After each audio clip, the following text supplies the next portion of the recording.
كابتن ايمن، مبروك نادي الاهلي النهارده وهارد لك لنادي الرجاء. قبل نروح للحاله التحكيم نتكلم على حكم المباراه، هو الحكم السوداني اللي هو محمود علي اسماعيل. كابتن بلال، اتكلمنا انا وانت قبل كده في نقطه مهمه جدا وهي الشخصيه التحكيميه. كابتن علاء النهارده بيتفرج معانا واحنا اتفقنا على حاجه يعني كلنا شفناها وهي الشخصيه التحكيميه.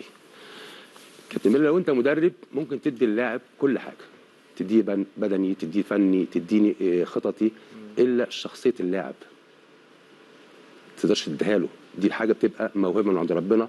وكذلك التحكيم، انا كمحاضر يا اسامه اديك كل حاجه، اديك القانون واديك فهم القانون وتطبيقه وكل حاجه جميله جدا الا الشخصيه التحكيميه. لو ما فيش شخصيه تحكيميه يبقى ما فيش تحكيم يا كابتن اسامه. النهارده للاسف الشديد مباراه سهله جدا جدا جدا جدا، كانت فرصه لهذا الحكم ان هو يؤدي اداء افضل من كده بكتير جدا. مفيش اختبارات كتيره ولاعيبه ولا اروع. كابتن بلال، جمهور جميل جدا، مفيش ضغوط عليك. طب انت يعني مستني ايه؟ يعني ده النهارده الاتحاد الافريقي بيختارك حكام النخبه، ولكن النهارده مردودك في هذه المباراه للاسف ما كانش على مستوى المباراه. المباراه كانت اكبر بكتير جدا من هذا مستوى هذا الحكم. هنتكلم كابتن عادل في نقطه مهمه جدا جدا وحاله تحكيميه تحليليه بالشرح. شفتها اكتر من مره على فكره كابتن علاء، احنا شفناها مع بعض، شفتها اكتر من مره. وهنتكلم بالكره لما بتيجي في الايد تحتسب مخالفه لمس الكره بالايد، تمام. ولكن انا كلاعب مدافع اللي حصل كان ايه يا كابتن؟ اولا انا نزلت كابتن اسامه، انا اللي نزلت تحت عشان العب بدماغي. الاستثناء الوحيد في مخالفه لمس الكره بايد لو بلال نزل كده ولعب بدماغه كده وجت في ايديه، بالظبط، استمر اللعب تاني. لو انت بلال مدافع في هذا الوضعيه، طبعا لو انت في الوضعيه دي هتلعب برجليك الاسهل، ولكن انك انت تنزل على ايديك الاثنين عشان تلعب الكره بدماغك، انت ما لعبتش الكره. الكره هي التي اصطدمت في الراس ثم ذهبت الى الايه؟ الايد اللي هي مش داعمه. امتى الايد تبقى داعمه كابتن عادل؟ لو انت بتعمل تاكلينج بالظبط وبتلعب وبعدين بتسند على ايدك الكره بتيجي في ايدك، دي ايد داعمه، هنا يستمر اللعب.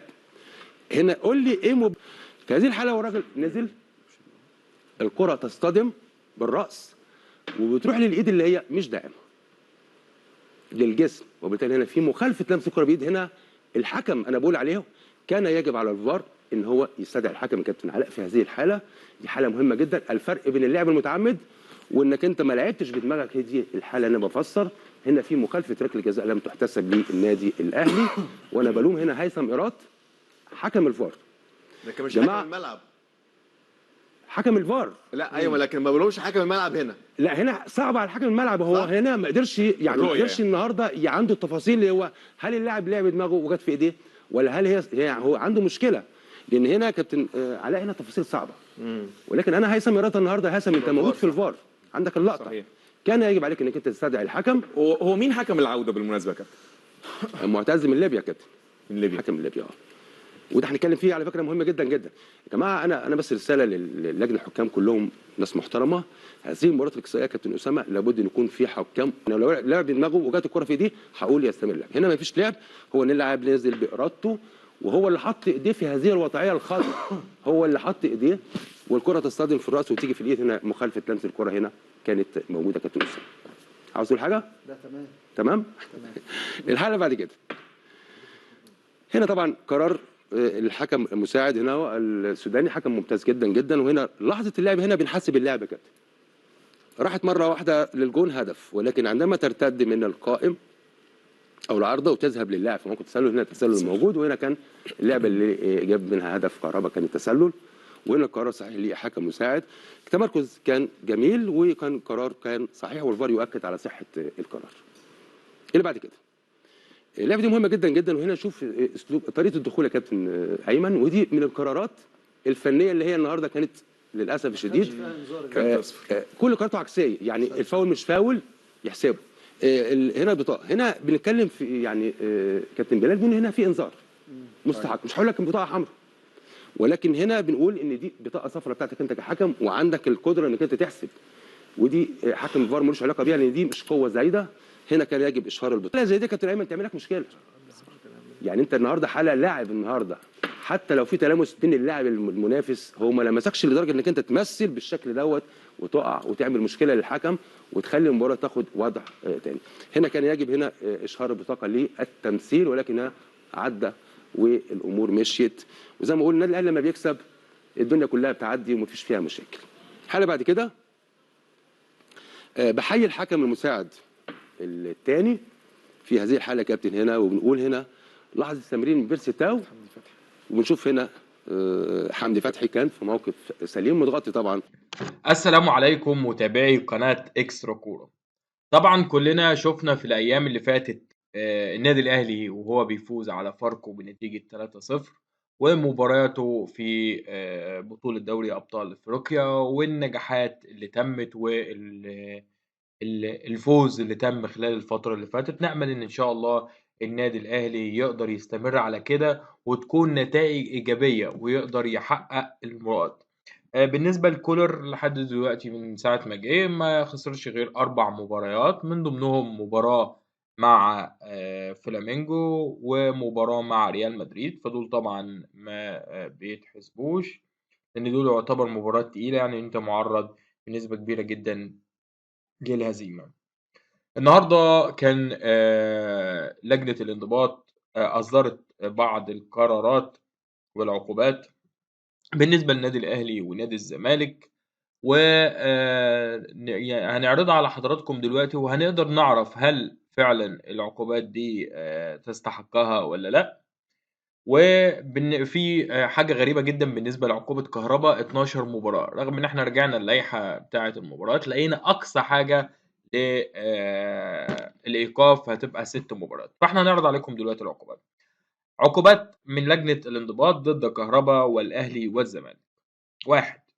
تغريم رئيس نادي الزمالك 300,000 جنيه تسدد خلال شهر. 2. حرمان رئيس نادي الزمالك من دخول الملاعب لمدة شهرين في المسابقات التي يشارك فيها نادي الزمالك. 3. تحذير رئيس نادي الزمالك بخطاب رسمي من العودة لمثل هذا السلوك وتذكرته بالقواعد الانضباطية. ده طبعا بالنسبة لرئيس نادي الزمالك. 4. دي بالنسبة لكهربا: إيقاف كهربا لمدة 12 مباراة أو لعدد 12 مباراة في المسابقات التي ينظمها اتحاد كرة القدم أو رابطة الأندية. 2 أو 5. تغريم كهربا 1,000,000 جنيه تسدد خلال شهر. برضو 1,000,000 جنيه دي نحط تحتها 1000 خط، لأن أقصى عقوبة للاعبين بتبقى نص مليون جنيه. طيب 6. بالنسبة للنادي الأهلي: تحذير النادي الأهلي من تكرار قيام الجماهير باستخدام عبارات أو إشارات تنطوي على إخلال بالقيم والأخلاق والقواعد الرياضية. 7. تغريم النادي الأهلي 200,000 جنيه تسدد خلال شهر.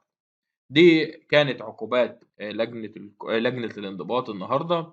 ما نعرفش هل اللي خلى العقوبات دي تظهر دلوقتي، رغم ان في الصبح كان في قرار اداري بعزل رئيس مجلس بعزل رئيس مجلس اداره نادي الزمالك المستشار مرتضى منصور من منصبه وزوال عضويته. ده كان القرار ده تقريبا بعد الظهر، فجي دلوقتي اعلنوا او تسربت العقوبات بالنسبة لمحمود كهربا والنادي الأهلي والزمالك. هل في يعني احنا نحط تحتها 1000 خط بالنسبة للتوقيت ده، لكن هنقدر نعرفه بعدين. طيب كده كهربا قدامه إن شاء الله. برضو طلع مسؤول النادي الأهلي قالوا إن لسه لحد دلوقتي بالنسبة للتسريبات دي ما وصلش أي حاجة رسمية للنادي الأهلي، واتحاد الكرة أيضا قال إن ما وصلش رسمية بالنسبة لاتحاد الكرة، فهتوصل لحاجة رسمية بالنسبة لاتحاد الكرة. هيعلن النادي الأهلي